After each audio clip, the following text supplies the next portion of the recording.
Start. Good evening all.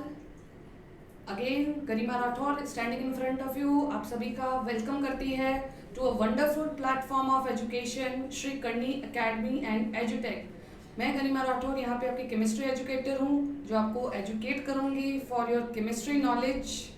और आज से हम हमारी जर्नी स्टार्ट कर रहे हैं for the first chapter of 11th class, जिसमें हम लोग ये बात करेंगे सिर्फ और सिर्फ बेसिक स्टार्ट करेंगे उसमें कि केमिस्ट्री क्या है, क्या चीज़ है, क्यों हम इसको पढ़ रहे हैं, क्या इसका स्कोप है, क्या नॉलेज हमें इससे मिलने वाली है। ये सब बातें हम इस चैप्टर में डिस्कस करेंगे। एक बार अगर ये अंडरस्टूड हो जाता है, उसके बाद हम लोग आगे मूव करेंगे to the topics which are really the basics of chemistry. पहले हम सिर्फ इंट्रोडक्शन स्टार्ट करेंगे। Okay, let's begin with the journey. Okay everybody, now start. So देखो, सबसे पहले जो बात है वो है केमिस्ट्री एंड इट्स स्कोप की। तो केमिस्ट्री एक ऐसी ब्रांच है साइंस की जिसमें हम किसके बारे में पढ़ते हैं, हम क्यों इसको बार बार बात कर रहे हैं केमिस्ट्री केमिस्ट्री क्या है इस ब्रांच में। यू कैन सी यहाँ पे साफ क्लियरली मेंशन है कि chemistry is the branch of physical science which deals with the study of matter. ये जो बात है मैटर, इसके ऊपर मैं थोड़ा सा आपको जोर देना चाहूँगी। मैटर, हम इस केमिस्ट्री की जो ब्रांच है इसमें हम क्या पढ़ेंगे, सिर्फ और सिर्फ मैटर के बारे में स्टडी करेंगे। क्यों पढ़ते हैं मैटर के बारे में, ये सब बातें धीरे धीरे क्लियर होती जाएंगी आपको। जैसे जैसे हम आगे जाएंगे वैसे वैसे समझ आता रहेगा कि केमिस्ट्री का क्या स्कोप है और क्यों ये इतना इंटरेस्टिंग सब्जेक्ट है, ऐसा हमें पढ़ना क्या है इसमें।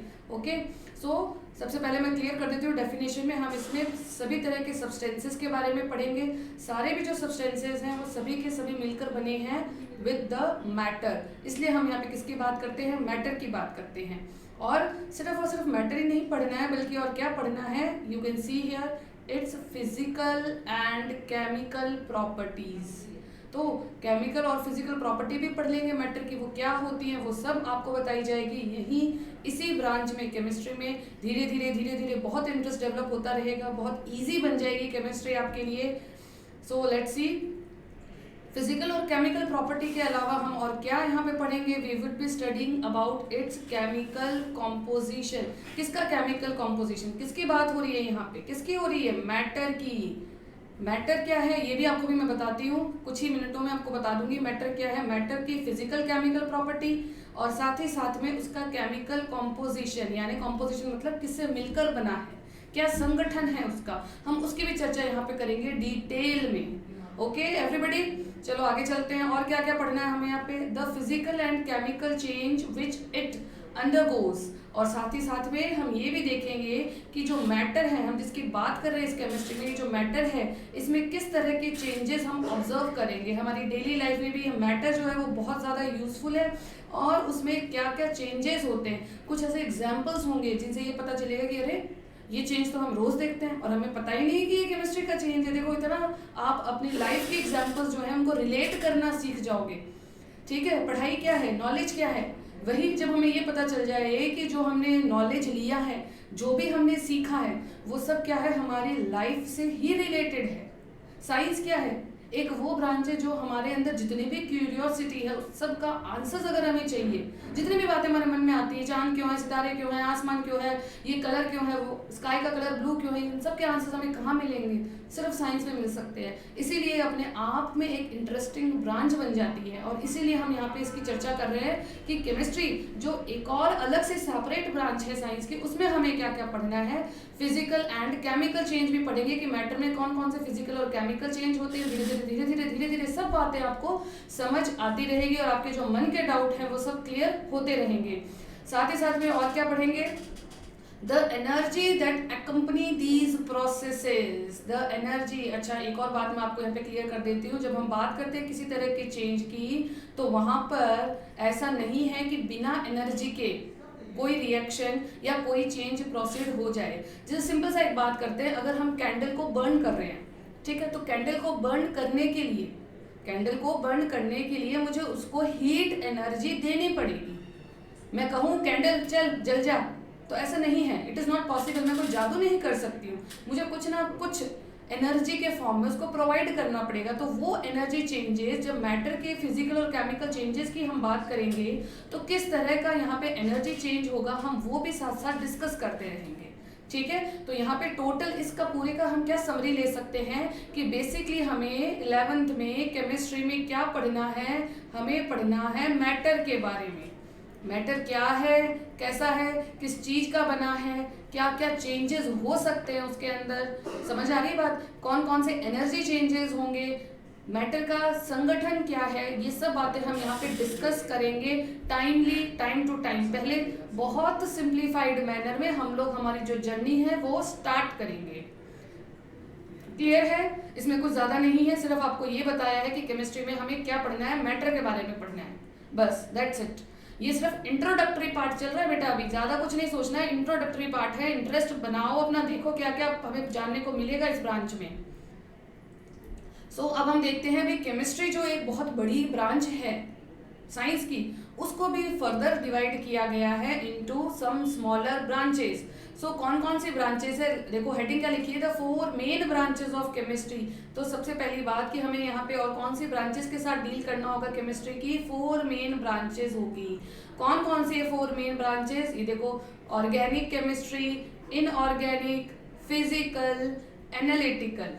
समझ आ रही है बात, ये 4 तरह की ब्रांचेस होगी। यहाँ पे एक एक को डिस्कस करेंगे कि इन जो वर्ड्स हमने देखे हैं, ऑर्गेनिक इसका मतलब क्या है भाई, हम तो पहली बार सुन रहे हैं, इनऑर्गेनिक ये क्या चीज है, तो अभी देखते हैं, धीरे धीरे इन सब वर्ड्स का मतलब भी क्लियर होता रहेगा आप लोगों के लिए। Don't get confused, I am there to solve all your confusion. Let's check organic chemistry. सबसे पहले बात करते हैं ऑर्गेनिक केमिस्ट्री, इसमें हम लोग क्या पढ़ने वाले हैं।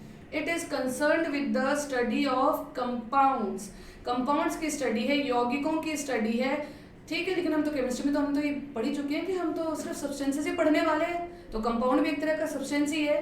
तो फिर ऑर्गेनिक केमिस्ट्री में ऐसी क्या खास बात है, आओ चेक करते हैं, कुछ तो खास बात होगी।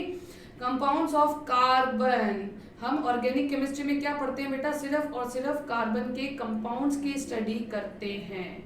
लेकिन अगले वर्ड पे फिर से ध्यान देना, कार्बन के कंपाउंड्स का मतलब ये नहीं है कि आप सोचो कि कार्बोनेट जो है वो भी कार्बन का कंपाउंड, जैसे मैं कह दूं कार्बोनेट होता है CO3 2-, इसके साथ जो भी कंपाउंड बनेंगे वो क्या होंगे, कार्बोनेट के होंगे। जैसे एक एग्जांपल आपको बताती हूँ, CaCO3 क्या है ये, this is calcium carbonate.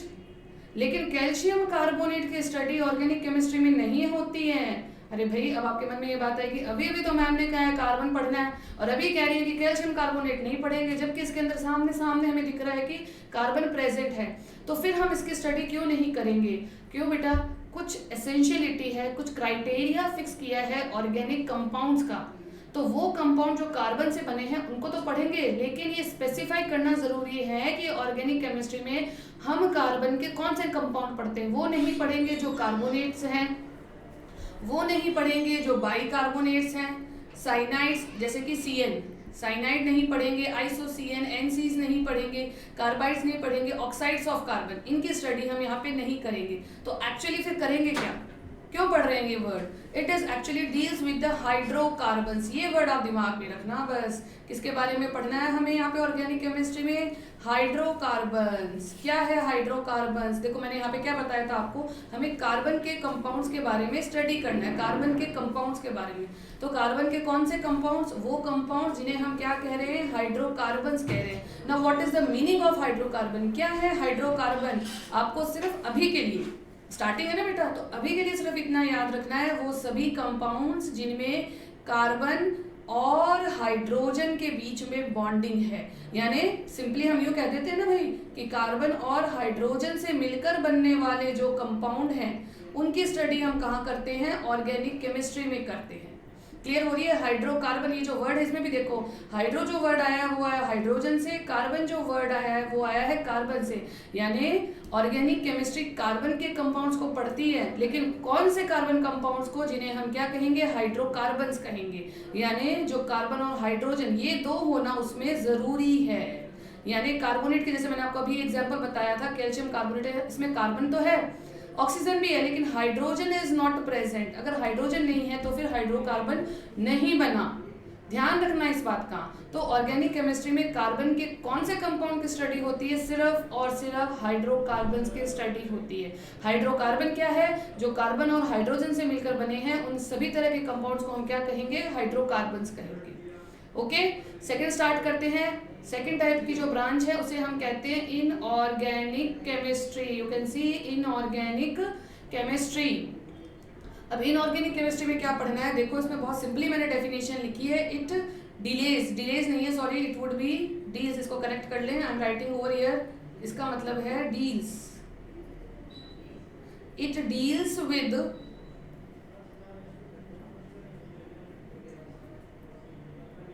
It deals with the study of all known elements and their compounds except organic।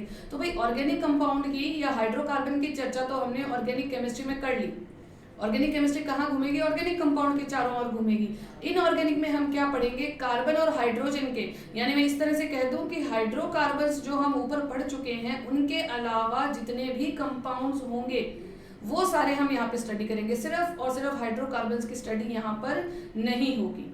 तो इनऑर्गेनिक में हम क्या पढ़ लेंगे? हम कार्बन के भी पढ़ेंगे, हम हाइड्रोजन के भी पढ़ेंगे, हम ऑक्सीजन के कंपाउंड भी पढ़ेंगे, हम नाइट्रोजन के भी पढ़ेंगे, हम सारे एसिड्स भी पढ़ लेंगे।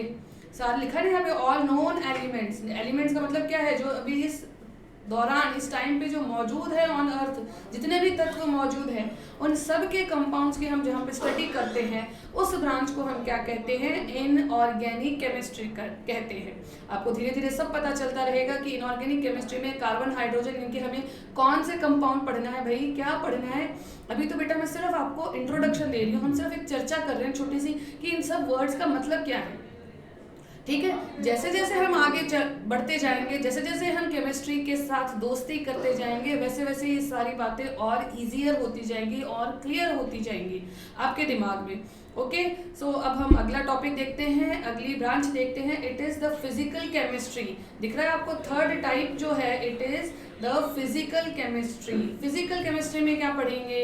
देखो थोड़ा सा ध्यान दो। It is concerned with the physical properties. सबसे पहली बात, अगर हम फिजिकल केमिस्ट्री की बात कर रहे हैं तो उसमें पढ़ना किसके बारे में है? फिजिकल प्रॉपर्टीज के बारे में हमें पढ़ना है। लेकिन किसकी फिजिकल प्रॉपर्टीज पढ़ेंगे? किसके पढ़ेंगे? ये देखो, physical properties and constitution of matter. Matter किस चीज का बना है? ठीक है, फिजिकल अपीयरेंस। बाहर से हम देख के पता लगाते हैं कि मैटर सॉलिड, लिक्विड या गैस है, वो फिजिकल अपीयरेंस है, उसके बारे में। और साथ ही साथ में फिजिकल प्रॉपर्टी कैसी है? सॉलिड है तो सॉलिड क्यों है, लिक्विड है तो लिक्विड क्यों है, गैस है तो गैस क्यों है, वो सारी और इवन वो किससे मिलकर बनी है। कॉन्स्टिट्यूशन का मतलब क्या है? किससे मिलकर बनी है, उसके कॉन्स्टिट्यूएंट पार्टिकल्स कौन कौन से हैं और उन पार्टिकल्स के क्या कैरेक्टर्स हैं। जब हम इन सब की चर्चा करते हैं तो वो कौन सी ब्रांच आ गई केमिस्ट्री की? That is physical chemistry. Getting my point? और इसके अलावा सिर्फ ये दो बातें ही, इसके अलावा और हमें क्या नॉलेज मिलेगा इस ब्रांच में? हम लॉज पढ़ेंगे, लॉज ऑफ केमिकल कॉम्बिनेशन। देखो बेटा, केमिस्ट्री जो है केमिकल्स के आजू बाजू घूमती रहेगी, लेकिन सिर्फ केमिकल्स के नाम और फॉर्मूले थोड़ी ना, हमें ये भी देखना है कि अगर हम 2-3 केमिकल्स को आपस में मिला दिया कर दिया तो क्या नया सब्सटेंस बना, कुछ नया बना भी कि नहीं बना, या हमने यूं ही मेहनत कर डाली। तो वो जो भी चेंज होगा, जो केमिकल चेंज होगा, जब हम बहुत सारे कंपोनेंट्स को, बहुत सारे केमिकल्स को आपस में मिक्स कर रहे हैं तो उसी को हम क्या कहेंगे? केमिकल कॉम्बिनेशन या केमिकल रिएक्शन कहेंगे। और जब आप और ज़्यादा अंदर चलेंगे केमिस्ट्री के, जब हम और ज़्यादा डिटेलिंग पढ़ेंगे इसकी, तब हमें ये पता चलेगा कि ये जो बातें हैं जहाँ पे केमिकल रिएक्शन प्रोसीड हो रही है, उसको ईजी वे में पढ़ने के लिए हम क्या करते हैं? उसके लिए कुछ नियम पढ़ते हैं, उन्हीं को क्या कहा जाता है? The laws of chemical combination. तो धीरे धीरे धीरे धीरे जितने भी वर्ड्स मैंने यहाँ पे लिखे ये सब आपके समझ आते रहेंगे, ये सब आपको क्लियर होते रहेंगे। और साथ ही साथ में हम क्या पढ़ेंगे? कोई थ्योरीज हैं जो हमें बताएंगे कि फिजिकल केमिस्ट्री का रियल में मतलब क्या है, क्यों वो थ्योरीज हम पढ़ रहे हैं। गवर्निंग रिएक्शंस पढ़ेंगे, सारी की सारी रिएक्शंस है, जो भी रिएक्शन हम फिजिकल केमिस्ट्री में पढ़ेंगे, केमिस्ट्री के जितने भी रिएक्शंस हैं उनके पीछे, उनके प्रोसीड होने के पीछे या उनके संपन्न होने के पीछे कौन कौन सी थ्योरीज हैं, हम कैसे पता लगा? हमने तो रिएक्शन पढ़ ली, ये पता लगा लिया कि कौन रिएक्टेंट है, कौन प्रोडक्ट है, लेकिन क्यों कुछ खास प्रकार के रिएक्टेंट कुछ खास प्रकार के प्रोडक्ट ही देते हैं, ये सब हमें कैसे पता लगेगा? जब हम उस रिएक्शन से रिलेटेड थ्योरी पढ़ेंगे। तो छोटी छोटी सी ये बातें, ये सब धीरे धीरे आपको क्लियर होती रहेगी। The effect of temperature, pressure, light and concentration और रिएक्शन, यानी आप ये समझ लो कि फिजिकल केमिस्ट्री जो है ये आपको वो सब बातें बताएगी आज तक जो आपके मन में थी, किसके रिगार्डिंग, सिर्फ और सिर्फ केमिकल रिएक्शन से रिलेटेड जो भी आपके मन में बातें हैं उन सब का आंसर आपको कहाँ मिलेगा, फिजिकल केमिस्ट्री में मिल जाएगा। क्या रिएक्टेंट है, क्या प्रोडक्ट है, हमेशा given reactant given specific product ही क्यों देता है, क्यों टेम्परेचर से रिएक्शन फास्ट हो जाती है, कुछ रिएक्शन स्लो हो जाती है, ऐसा सब कुछ जो भी कुछ है रिएक्शन से रिलेटेड वो सब हमें पता चलेगा in this branch of chemistry, जिसे हम क्या कह रहे हैं, फिजिकल केमिस्ट्री कह रहे हैं। ओके, और सबसे लास्ट में बात कर लेते हैं लास्ट ब्रांच जो अभी आपके ज़्यादा यूजफुल नहीं है बट थोड़ा सा इसके साथ हम चर्चा कर लेते हैं, analytical chemistry. This is the last branch. It deals with various methods of analysis, और ये जो ऐसे it is misprinted over here और ये are it is also misprinted. It deals with various method of analysis of chemical substances both qualitative and quantitative. तो analytical जो branch है मैं आपको थोड़ा सा इसका आइडिया दे देती हूँ। जितना भी आप पढ़ोगे 11th-12th में आप जो भी बातें पढ़ोगे उन सब को सब्सटेंसेस के साथ जब आप वाकई में एक्सपेरिमेंट परफॉर्म करेंगे कि अरे वाह हमने देख लिया कि केमिकल्स को ऐड करने से कुछ कलर चेंज हुआ है, कोई गैस इवॉल्व हुई है, मतलब सबसे इंटरेस्टिंग मतलब एक तो हम सिर्फ केमिकल्स के बारे में सुनते रहते हैं और एक जब हम खुद अपने हाथों से उनके बीच में रिएक्शन करवाते हैं और उस रिएक्शन के थ्रू जो चेंज होता है जब हम खुद वो ऑब्जर्व करते हैं तो वो कितना इंटरेस्टिंग होता है, वो सब बातें हम यहाँ पे पढ़ते हैं। जो मैंने लिखा है यहाँ पे क्वालिटेटिव एंड क्वांटिटेटिव एस्पेक्ट जो है इसका मतलब ये है कि ये हमारी जो ब्रांच है ये प्रैक्टिकल ब्रांच है, एक्सपेरिमेंटल ब्रांच है। हम जो भी थ्योरेटिकली पढ़ते हैं जितना भी नेसेसरी है 11th और 12th के लिए जितना भी नेसेसरी है वो सारा जब हम प्रैक्टिकली खुद करके देखते हैं तब वो ब्रांच क्या कहलाती है, analytical chemistry. So I think ये जो चारों वर्ड्स हैं ये क्लियर है, इनका स्कोप क्लियर है आपके लिए। ऑर्गेनिक केमिस्ट्री क्या है, हाइड्रोकार्बन्स है। इनऑर्गेनिक केमिस्ट्री में भी हम पढ़ते कंपाउंड्स के बारे में है लेकिन हाइड्रोकार्बन्स के अलावा वाले जो कंपाउंड्स हैं उनके बारे में स्टडी करेंगे। फिजिकल केमिस्ट्री में क्या जितनी भी रिएक्शंस हैं उनके बारे में जो भी बातें हैं, जो भी डाउट्स हैं मन में, वो सब हमें कहाँ मिल जाएंगे, उनका सॉल्यूशन हमें मिलेगा सिर्फ और सिर्फ फिजिकल केमिस्ट्री में। और एनालिटिकल केमिस्ट्री क्या है, one of the most interesting branch. क्या करना है इसमें, तो भाई जो सुना है, जो पढ़ते आ रहे हैं, जो लिखते आ रहे हैं, जो भी करेंगे वो सब प्रैक्टिकली जब हम देख लेंगे हमारी आंखों से, तो देखना ही नहीं, जब हम खुद करेंगे तो उसे हम क्या कहेंगे, एनालिटिकल केमिस्ट्री कहेंगे।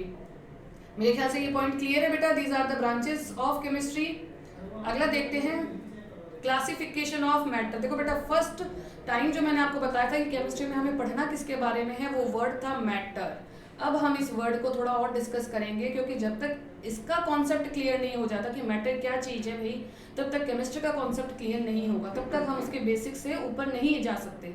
तो स्टार्ट करते हैं मैटर के बारे में। बहुत सिंपल सा वर्ड है मैटर। इसके बारे में हम और देखते हैं कि यहाँ पे सीधा क्लासिफिकेशन है लेकिन फिर भी आप चाहो तो मेरे साथ में नोट डाउन कर लो। इसकी एक सिंपल सी डेफिनेशन हम लिख देते हैं। अगर हमें पता लगाना है कि मैटर क्या चीज़ है तो उसके लिए आपको दो कंडीशंस है, ठीक है, दो कंडीशंस हैं जो पूरी करनी होगी। मैटर किसे कहेंगे, हर वो चीज़ जिसके पास कुछ मास है। मास का मतलब क्या लेंगे हम, वेट ले लें, ओके, जिसके अंदर कुछ मास है, कोई वेट है, और हर वो चीज, हर वो substance which can occupy some space, जो थोड़ा सा भी जगह घेर रहा है। स्पेस का मतलब क्या है, अपनी जगह ऑक्यूपाई कर ली, ठीक है, उसी को हम क्या कहेंगे, मैटर।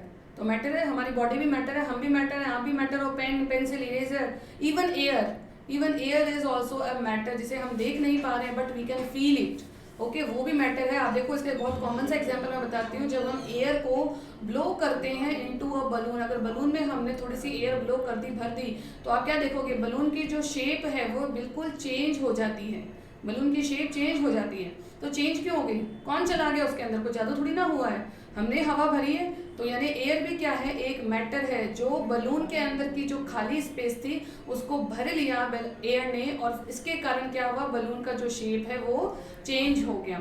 तो बहुत सिंपल सी बातें हैं जिनके बारे में हम यहाँ पे डील करेंगे और हमारा इंटरेस्ट जो है वो बढ़ता रहेगा और पता चलता रहेगा कि केमिस्ट्री में होता क्या है रियल में। ओके, सो अब देखते हैं कि मैटर जो है वो कितने टाइप का है, क्या है, किस तरह से हम इसकी धीरे धीरे स्टडी करेंगे। तो जो सबसे पहला है that is the physical classification. Physical classification का मतलब मैं आपको बताती हूँ। फिजिकली जब हम क्लासीफाई कर रहे हैं किसी चीज़ को तो उसका मतलब है हम उसका आउटर अपीयरेंस देख रहे हैं, कि बाहर से देख के अगर हम पता लगा लेते हैं किसी भी चीज़ के बारे में तब हम उसे कहते हैं physical appearance. Okay, outer appearance, physical classification. Physical appearance का मतलब है बाहर से देख के, जैसे कोई बंदा, किसी बंदे की अगर हम हेल्थ की बात कर रहे हैं तो हम क्या कहते हैं कि वो बंदा कितना मोटा है, वो कितना पतला है, वो कितना लंबा है। तो हमने क्या किया, हमने उसके साथ फ्रेंडशिप नहीं की, बस हमने एज इट इज बाहर से देख के आउटर अपीयरेंस से ही ये जज कर लिया कि वो बंदा मोटा है।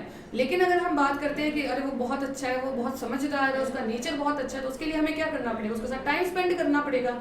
समझ रहे हो बात को? तो जब हम बाहर से देख के ही अंदाज़ा लगा देते हैं किसी चीज़ का, किसी चीज़ को फिक्स कर लेते हैं, तब हम उसे क्या कहते हैं, फिजिकल अपीयरेंस या फिजिकल क्लासिफिकेशन कहते हैं। ठीक है, समझ गए बात को? फिजिकल क्लासिफिकेशन को आगे चलते हैं।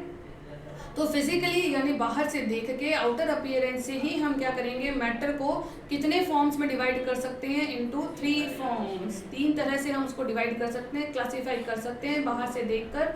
बहुत सिंपल सा वर्ड है, ये आप लोग बहुत बार पढ़ चुके हो। This is solid. सबसे पहली स्टेट कौन सी है, solid state. Then again liquid. अरे ये देखो कितनी छोटी छोटी सी बातें तो हम पढ़ चुके हैं। इसका मतलब केमिस्ट्री कुछ भी टफ नहीं है, बहुत ईजी है, यही सब तो पढ़ना है। सॉलिड, लिक्विड और gaseous, this is the third state, this is the third type. Okay, तो सॉलिड, लिक्विड और गैस, थोड़ी सी और बात कर लेते हैं। हालांकि ये सब बातें क्लियर हैं, बट फिर भी अगर हम बेसिक कर रहे हैं तो इनके बारे में थोड़ा सा चर्चा कर लेना जरूरी समझती हूँ मैं, इसलिए हम थोड़ा सा डिस्कस करते हैं। सॉलिड क्या है, in the solid state, it the नहीं होगा, sorry, it is again misprinting over here. In the solid state substances are rigid, hard होते हैं, दे आर रिजिड, रिजिड का मतलब हार्ड है। हैव डेफिनेट शेप, उनकी शेप हम चाहकर भी नहीं चेंज कर सकते अगर हम बात कर रहे हैं सॉलिड की। और फिक्स वॉल्यूम होता है, ये सब बातें क्लियर है। हम न तो सॉलिड की शेप चेंज कर सकते हैं, ना ही उसका वॉल्यूम चेंज कर सकते हैं। यानी उनका शेप कैसा होगा, शेप और वॉल्यूम कैसा होगा, हमेशा फिक्स होगा। या फिर यूँ कह दें, जिनका जिस भी सब्सटेंस का शेप वॉल्यूम फिक्स है, हम उसे क्या कहेंगे, किस कैटेगरी में डिवाइड करेंगे, सॉलिड की कैटेगरी में डिवाइड करेंगे। एग्जांपल आप दे सकते हो शायद, मेरे ख्याल से दे दोगे, बोलो फटाफट। पेन हुआ, पेंसिल हुआ, हमारी नोटबुक्स हैं, हमारी बुक्स हैं, ये जो भी कुछ है ये सब क्या है, सॉलिड ही तो है भाई। हमें पता है अगर नोटबुक हमने एक बड़ा रजिस्टर ले लिया तो उसके बाद हम उसकी शेप नहीं चेंज कर सकते, तो शेप फिक्स हो गई है, वॉल्यूम फिक्स हो गया है। क्लियर, आगे चलते हैं लिक्विड पे। In liquid state substances have no definite shape, ये तो हमें पता ही है। जूस लिया, ग्लास में डाला तो ग्लास जैसा, बॉटल में डाला तो बॉटल जैसा। तो इसके लिए तो बहुत क्लियरली हम कह सकते हैं कि इनकी शेप जो है वो डेफिनेट नहीं होती है, फिक्स नहीं होती है, जिसमें डाला उस जैसा, बस। एंड पोजेस फिक्स्ड वॉल्यूम, ये सबसे इंपॉर्टेंट बात है। ऐसा नहीं है कि आपने ग्लास तो लिया है 1 लीटर का और उसमें आप जूस डाल दो 1.5 लीटर, ऐसा पॉसिबल नहीं है। ठीक है, हाँ, अगर ग्लास में डाला तो वो 1 लीटर जूस इसका शेप ले लेगा। अगर आपने किसी बॉटल में डाला है उसको, अगर आपने किसी बॉटल में डाला है तो वो इसका शेप ले लेगा। बट ऐसा नहीं है कि 1 लीटर की बॉटल में आप 2 लीटर जूस या 2 लीटर दूध डाल लो, ऐसा पॉसिबल नहीं होगा। यानी दोनों बातें यहाँ पे मेंशन है, बहुत क्लियरली साफ हो रहा है हमारे सामने कि लिक्विड्स जो है उनकी शेप डेफिनेट नहीं होती है, बट वॉल्यूम उनका फिक्स रहता है। ठीक है बेटा। और दूसरी इंपॉर्टेंट बात, उनके पास एक और खास प्रॉपर्टी होती है फ्लो होने की। वो एक जगह से दूसरी जगह अपने आप फ्लो होते हैं। अगर गलती से इस कंटेनर का लिक्विड मेरे से फ्लोर पे गिर गया तो ऐसा नहीं है कि वो वहीं पड़े रहेगा, it will automatically flow down, वो अपने आप से बह के कहीं ना कहीं सर्टेन पॉइंट पे पहुंच जाएगा। तो ये जो फ्लो होने की प्रॉपर्टी है, ये जो बहने की प्रॉपर्टी है, हम इसे क्या कहते हैं, फ्लूइडिटी कहते हैं, बह जाते हैं अपने आप। ठीक है, लिक्विड की ये प्रॉपर्टी है। मैंने पानी गिरा दिया और वो वहीं रह जाए, ऐसा पॉसिबल नहीं है। वो अपने आप कुछ दूरी तक, कुछ डिस्टेंस जो अपने आप तय करता है, उस खास प्रॉपर्टी को जो अपने आप से हो रहा है, अपने आप से जो मूवमेंट हो रहा है, उसे हम क्या कहते हैं, प्रॉपर्टी ऑफ फ्लोइंग। या फिर हम इस तरह से लिख सकते हैं फ्लूइडिटी। उनके अंदर कौन सा गुण है, फ्लूइडिटी का गुण है। समझ आ रही है बेटा बातें? बहुत ईजी है कॉन्सेप्ट, छोटी छोटी सी बातें हम लोग यहाँ पे डिस्कस कर रहे हैं। अगला जो है it is gaseous, gaseous state of matter. Gaseous state में हम क्या डिस्कस करेंगे, in this state substances have not definite shape and volume, ये not, I am writing over here और ये एस यहाँ पे मिसप्रिंटेड है। So in this state substance have not definite shape and volume. तो यहाँ पे हमने सॉलिड में क्या देखा, शेप और वॉल्यूम दोनों डेफिनेट है। यहाँ पे हमने देखा शेप डेफिनेट नहीं है बट वॉल्यूम फिक्स है, और यहाँ पर गैसेस में क्या है, दोनों ही फिक्स नहीं है, न तो शेप फिक्स है ना ही वॉल्यूम है। बहुत अच्छा सा एग्जांपल है, आप लोगों ने देखा होगा हमारे घर पे जो एलपीजी सिलेंडर्स आते हैं उनमें जो गैस होती है, हम उसको क्या बोलते हैं, गैस सिलेंडर, उनमें जो गैस होती है वो लिक्विफाइड पेट्रोलियम गैस है, लिक्विड के फॉर्म में वो फिल हो गई है। लिक्विड के फॉर्म में कैसे फिल हो गई, जब मैंने उसको बहुत ज़्यादा प्रेशर दे दिया, बहुत ज़्यादा प्रेशर दे दिया, यानी बहुत ज़्यादा मैं प्रेस कर सकती हूँ गैस के जो पार्टिकल्स हैं उनको। और बहुत ज़्यादा प्रेस करने का मतलब क्या हुआ कि अगर एक छोटा कंटेनर है, अगर एक छोटा कंटेनर है, सपोज 1 लीटर का कंटेनर मेरे पास है, इसका वॉल्यूम कितना है 1 लीटर, तो मैं इस 1 लीटर के कंटेनर में 2 लीटर गैस भी फिल कर सकती हूँ। यानी क्या कहा जा सकता है कि इसका वॉल्यूम भी फिक्स नहीं है। ऐसा ज़रूरी नहीं है कि 1 लीटर में 2 भी, क्या हो सकता है मैं 3 लीटर गैस भी डाल सकूँ, जितना ज़्यादा प्रेशर दूंगी उतना ही ज़्यादा गैस जो है वो मैं फिल कर सकूँगी। समझ आ रही है बात। तो ये तीनों स्टेट्स हैं, सॉलिड, लिक्विड और गैसियस स्टेट्स, और इन तीनों स्टेट्स को हमें किस तरह से डिवाइड किया है, बाहर से देख के ही। इवन हम गैस को नहीं देख सकते but we can feel the effect of gas. जैसे एयर जब है तब हम उसको देख नहीं सक रहे, लेकिन जब वो मूव करती है, जब चलती है हवा, तो हम बहुत आसानी से उसका जो इफेक्ट है उसको हम लोग फील कर लेते हैं। समझ रहे हो, ठंडी हवा आज गर्म हवा है, तो इस तरह से क्या होता है, हम उसका इफेक्ट जो है उसको फील कर लेते हैं। तो गैस के इफेक्ट को हम फील कर सकते हैं, देख नहीं सकते but we can feel that effect. तो यहाँ पे क्या पढ़ा हमने, बस सिंपल से थोड़ा सा एक रिकैप्चुलेट कर देती हूँ। फिजिकल क्लासिफिकेशन मतलब आउटर अपीयरेंस के अकॉर्डिंग हमने डिवाइड किया है 3 स्टेट्स ऑफ मैटर को। पहली है सॉलिड, अगली है लिक्विड और थर्ड है गैस स्टेट। कुछ डिफरेंस नहीं है, थोड़ा सा मैं यहाँ पे ड्रॉ करके बता देती हूँ। यहाँ पे डिफरेंस किसका है, पार्टिकल्स के अरेंजमेंट का। अगर मैंने एक कंटेनर में कोई सॉलिड लिया है तो उसके पार्टिकल्स किस तरह से अरेंज होंगे, इस तरह से बहुत टाइटली पैक होते हैं, बिल्कुल भी गैप नहीं होता है। अगर इस तरह का अरेंजमेंट है पार्टिकल्स का तो मैं उसको क्या कहूँगी कि दिस इज अ सॉलिड। और अगर मैंने एक और कंटेनर लिया है जिसके अंदर आई एम फिलिंग लिक्विड, तो उसके पार्टिकल्स थोड़े से दूर होंगे इस तरह से, ये आ गया मेरा लिक्विड। तो डिफरेंस किसका है, बेसिकली जो 3 हम जो वर्ड पढ़ रहे हैं इनमें डिफरेंस किस चीज़ का है, कुछ खास डिफरेंस नहीं है। डिफरेंस है सिर्फ और सिर्फ पार्टिकल्स की अरेंजमेंट का। मैंने गैस लिया तो उसके पार्टिकल्स कैसे होंगे, बहुत ज़्यादा दूर दूर होंगे। यू कैन सी यहाँ पे जब हमने सॉलिड की बात की तो यहाँ पे इतनी से स्पेस में ज़्यादा पार्टिकल्स फिक्स हो गए, यहाँ थोड़े कम है और यहाँ सबसे कम है। तो बेसिकली जो डिफरेंस है वो किसका है, सिर्फ और सिर्फ इन पार्टिकल्स की अरेंजमेंट का। क्योंकि हमने क्या कहा है, मैटर क्या चीज़ है, मैटर हर वो चीज़ है जिसमें मास होगा और जो स्पेस ऑक्यूपाई करती है। तो हमने जो एग्जांपल्स यहाँ पे डिस्कस किए हैं जैसे वाटर है, ऑयल है या एयर है, ये सब क्या है, मैटर है, बिकॉज ये अपना अपना जो स्पेस है उसको ऑक्यूपाई करते हैं। जब अगर मैंने यहाँ पे कोई चीज़ रख दी, जैसे सपोज आई हैव, मैंने यहाँ पे एक फ़ोन रख दिया है, तो अब इस फ़ोन की स्पेस पे मैं और कुछ नहीं रख सकती, इसने अपना जो एरिया है इतना एरिया वो कवर कर लिया है। अगर मैं यहाँ पे दूसरी कोई चीज़ रखना चाहती हूँ तो मुझे इसको यहाँ से रिमूव करना पड़ेगा, तभी मैं इसने जो एरिया ऑक्यूपाई किया, इसने जो जगह घेर रखी है वो मैं किसी दूसरे ऑब्जेक्ट को दे सकती हूँ, अदरवाइज तो नहीं दे सकती। क्लियर है बात, आगे मूव करें, फटाफट से स्क्रीनशॉट ले लो, क्लियर हो जाएगा कॉन्सेप्ट और अच्छे से। केमिकल क्लासिफिकेशन, केमिकल क्लासिफिकेशन पे चलते हैं। अच्छा, केमिकल क्लासिफिकेशन इसका मतलब मैं आपको बताती हूँ। देखो फिजिकल का मतलब मैंने आपको अभी भी थोड़ी देर पहले बताया है कि बाहर से देख के जब हम पता लगा लेते हैं, जैसे किसी पर्सन को देखा और हमने कहा मोटा है, लंबा है, छोटा है, गोरा है, काला है, ये सब क्या है, बाहर से देख के हमने उसके बारे में कुछ कमेंट कर दिया। लेकिन अगर हम बिहेवियर वाइज, नेचर वाइज बताना चाहते हैं तो हमें क्या करना पड़ेगा, उसका नेचर जानने के लिए उसके साथ टाइम स्पेंड करना पड़ेगा। तो सिमिलरली अगर केमिकल क्लासिफिकेशन की मैं बात करूँ तो यहाँ पे हम क्या कहते हैं, सिर्फ आउटर अपीयरेंस देखिए किसी सब्सटेंस की और मैं कह दूँ कि ये प्योर है, ये इम्प्योर है, तो ऐसा पॉसिबल नहीं है। यहाँ पे हमें क्या करना पड़ेगा, केमिकली रिएक्शन करवानी पड़ती है, देखना पड़ता है, केमिकल टेस्ट करने पड़ते हैं। अगर हम बात करना चाहते हैं केमिकल क्लासिफिकेशन की तो हमें कुछ केमिकल टेस्ट करने पड़ते हैं जिससे हमें पता लगाते हैं कि केमिकली मैटर जो है वो कितने तरह की कैटेगरीज में डिवाइड किया गया है। समझ आ रही है बात। तो फिजिकल क्लासिफिकेशन बाहर से देख के पता लगाया, केमिकल क्लासिफिकेशन बाहर से देखकर नहीं पता चलता है। कुछ और टेस्ट परफॉर्म करने पड़ते हैं। देखते हैं इसमें कौन कौन सी कैटेगरीज है, कौन कौन सी क्लासेस है। Matter exist in nature in the form of chemical substances, हमें पता है जितने भी मैटर है, जैसे अगर हमारी बॉडी है तो उसमें भी क्या है, सभी तरह के केमिकल सब्सटेंसेस भरे पड़े हैं। हमारी बॉडी में 70% ऑफ वाटर है, ठीक है, तो वाटर क्या है, केमिकल है। हमारी बॉडी में लिपिड है, हमारी बॉडी में फैट्स है, हमारी बॉडी में कोलेस्ट्रॉल है कि नहीं, ये सब चीजें हमारी बॉडी में है। तो ये जो सब चीजें हैं ये क्या है, these are the chemicals. Lipid क्या है, केमिकल है, समझ रहे हो बात को। हर एक चीज, हर एक जो सेल है हमारी बॉडी की, वो सब किससे बने हुए हैं, केमिकल से मिलकर बने हुए हैं, ठीक है।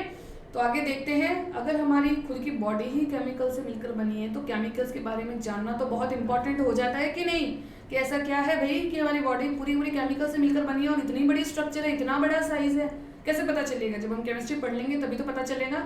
ऐसा क्या है केमिस्ट्री में, ऐसा क्या है केमिकल्स में कि जब आपस में मिलते हैं, आपस में जुड़ते हैं तो हम वाटर जैसी चीज देखते हैं। वाटर में क्या है वाटर में हाइड्रोजन और ऑक्सीजन, ये दो ही तो चीजें हैं, कुछ नहीं है, हाइड्रोजन और ऑक्सीजन, और इससे क्या मिलके बन रहा है, वाटर, जो हमारे लिए कितना ज्यादा यूजफुल है, समझ रहे हो। एयर की बात कर रहे हैं, क्या है, कुछ नहीं है, ऑक्सीजन है, कितनी ज्यादा इंपॉर्टेंट है। लेकिन ये वाटर, ये क्या है, केमिकल है। ऑक्सीजन क्या है, ये केमिकल है, जो हमारे लिए इतने ज्यादा जरूरी है कि जिनके बिना हम हमारी लाइफ का एग्जिस्टेंस भी नहीं सोच सकते, हम हमारी जिंदगी के बारे में नहीं सोच सकते कि हम जीवन जी भी सकते हैं। तो इन सब के लिए हमें क्या करना पड़ेगा, केमिस्ट्री तो पढ़नी पड़ेगी कि भाई वाटर जो है ये वाटर के फॉर्म में कैसे है, ऑक्सीजन जो है ये क्या चीज है, कैसी बॉन्डिंग है, क्या नेचर है, क्या प्रॉपर्टी है, ये सब पता कहाँ चलेगा, जब केमिस्ट्री पढ़ेंगे तभी तो पता चलेगा। तो हुई ना केमिस्ट्री इंटरेस्टिंग ब्रांच की नहीं। चलो आगे देखते हैं।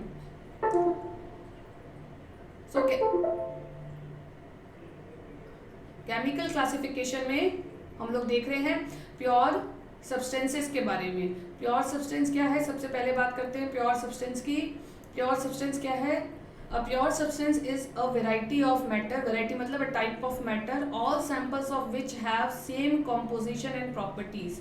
सेम कॉम्पोजिशन का मतलब मैं आपको बता देती हूँ, सिंप्लीफाइड हम करते हैं इस डेफिनेशन को कि सेम कॉम्पोजिशन का मतलब क्या है। कोई भी सब्सटेंस प्योर तभी होगा जब उसमें सभी तरह के सेम पार्टिकल्स प्रेजेंट है। देखो मैंने अभी क्या बताया था आपको, जितने भी तरह का मैटर है वो सारा का सारा किससे मिलकर बना है, पार्टिकल से। और अगर सारे के सारे पार्टिकल्स सेम हैं तो सब्सटेंस कैसा हो जाएगा, प्योर हो जाएगा। जैसे एग्जांपल लेती हूँ, अगर मैं कह रही हूँ ऑक्सीजन, ठीक है, ऑक्सीजन मैंने कहा तो ऑक्सीजन में क्या है, ऑक्सीजन के एटम है, चाहे वो एटम मिलियंस हो, उनके नंबर से हमें मतलब नहीं, हमें मतलब है कि ऑक्सीजन अगर गैस के लिए मैं कह रही हूँ तो उसमें सिर्फ और सिर्फ ऑक्सीजन है, यानी ये क्या है, प्योर है, इसमें कुछ और है ही नहीं। किसके पार्टिकल है, सिर्फ ऑक्सीजन के पार्टिकल है। अगर मैं कह रही हूँ नाइट्रोजन गैस तो उसमें सिर्फ और सिर्फ किसके पार्टिकल है, नाइट्रोजन के पार्टिकल से, भले मिलियंस ऑफ पार्टिकल्स हो, हमें कोई उससे मतलब नहीं है नंबर ऑफ पार्टिकल से, हमें बात करनी है कि प्योर का क्या मतलब है। तो प्योर का मतलब जो लिखा है सेम कॉम्पोजिशन, इसका मतलब है कि वो जो पूरा मैटर है अगर हम उसको प्योर कह रहे हैं तो मतलब वो सेम तरह के पार्टिकल से मिलकर बना होगा। ये बात आप दिमाग में रखना, सेम पार्टिकल्स। जैसे अगर मैं कह रही हूँ हाइड्रोजन गैस तो हाइड्रोजन के पार्टिकल, अगर मैं कह रही हूँ क्लोरीन गैस तो सिर्फ और सिर्फ क्लोरीन के पार्टिकल्स है। इस तरह से प्योर सब्सटेंसेस जो है उनको भी डिवाइड किया जा सकता है into elements and compounds. Elements and compounds, ये बहुत अच्छा सा टॉपिक है। एलिमेंट क्या चीज़ है और कंपाउंड क्या चीज़ है, मैं पहले आपको ये बात क्लियर कर देती हूँ कि एलिमेंट और कंपाउंड ये दो तरह के सब्सटेंसेस हैं जो दोनों के दोनों किस कैटेगरी में आते हैं, प्योर सब्सटेंसेस की कैटेगरी में आते हैं, ठीक है। तो अब एलिमेंट क्या चीज़ है और कंपाउंड क्या चीज़ है, इन दोनों में क्या डिफरेंस है ये हम देख लेते हैं। देखो छोटा सा एक डिफरेंस मैं आपको यहीं पे क्लियर करती हूँ कि एलिमेंट्स वो सब्सटेंसेस हैं जो प्योर तो हैं बट जो सिर्फ बने हैं सेम टाइप ऑफ पार्टिकल्स। जितने भी पार्टिकल्स हैं वो सारे कैसे हैं, एक जैसे हैं, तब हम उसे क्या कह रहे हैं, एलिमेंट। और अगर हम बात करते हैं कंपाउंड की तो कंपाउंड में क्या होगा, पार्टिकल्स तो होंगे, या फिर मैं इन पार्टिकल्स को इस तरह से लिख दूं एटम, सेम टाइप के जब एटम्स होंगे तो हम उसे क्या कहेंगे, एलिमेंट। और अगर मैं कह रही हूं कि कंपाउंड जो है वो ऐसा सब्सटेंस है जिसके अंदर डिफरेंट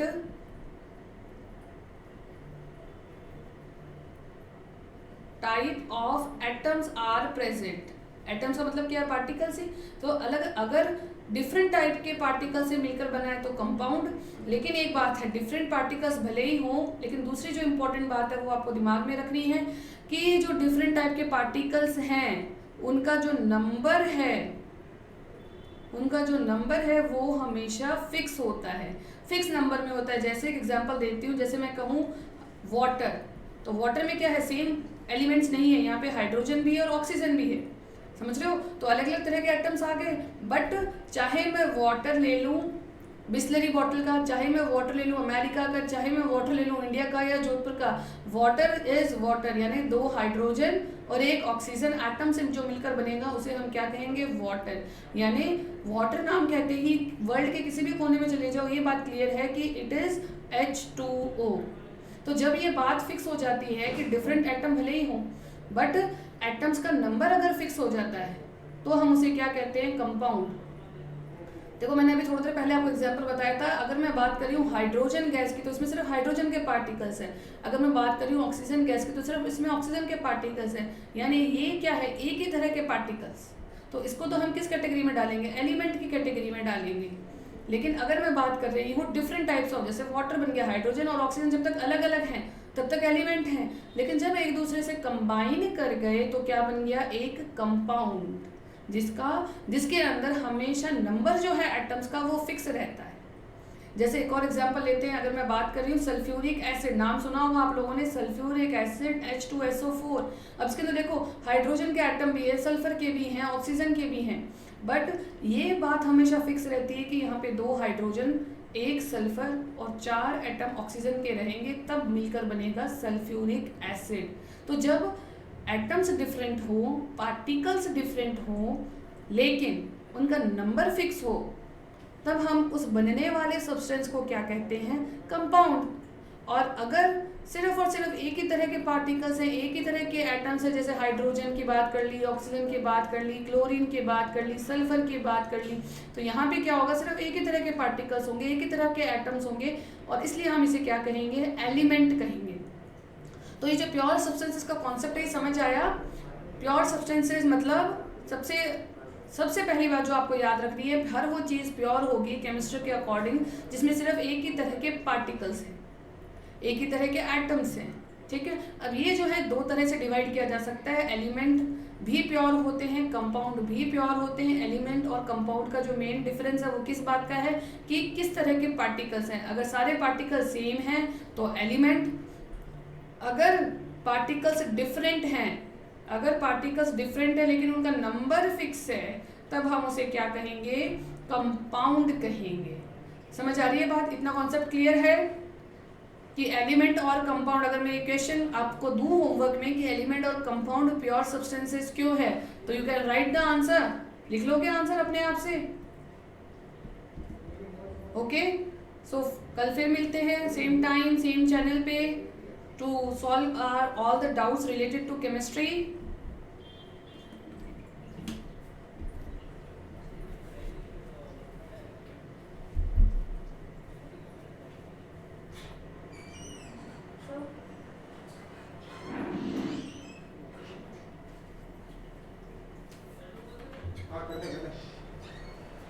चले जाएंगे।